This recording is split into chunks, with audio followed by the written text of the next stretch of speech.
This is a hand loom, and looms are used for making fabric. You can make really any kind of fabric on a loom like this.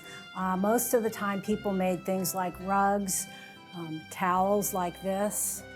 They could wear aprons.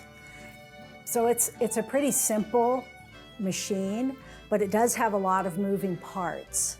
So I'm going to show you how it works. First of all, this is the beater, and this is what packs the fabric down onto the warp.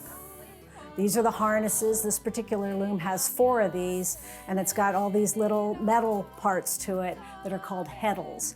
And you have to string the warp yarn through the heddles in a certain pattern in order to determine what kind of fabric you're going to make.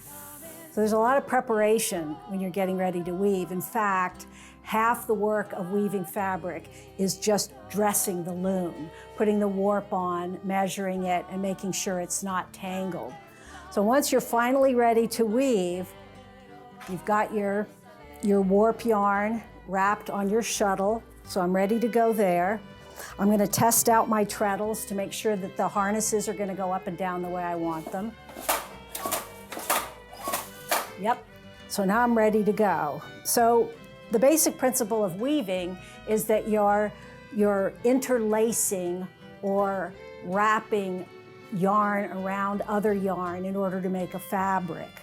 So you can see the way I'm doing that here.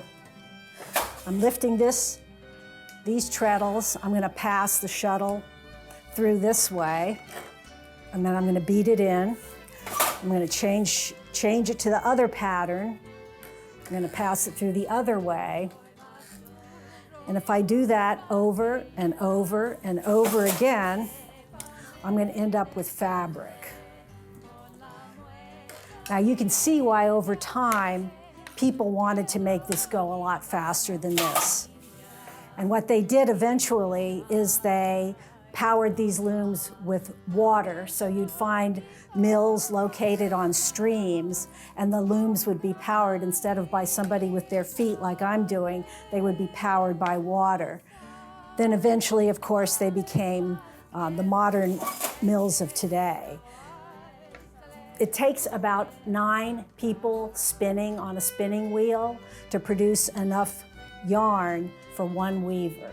So weaving is much, much faster than spinning. Spinning is by far the slowest part of the process. But weaving is still a very long and laborious way to produce fabric. But in places like San Diego that were on the frontier, that's the way they did it. They had no other choice.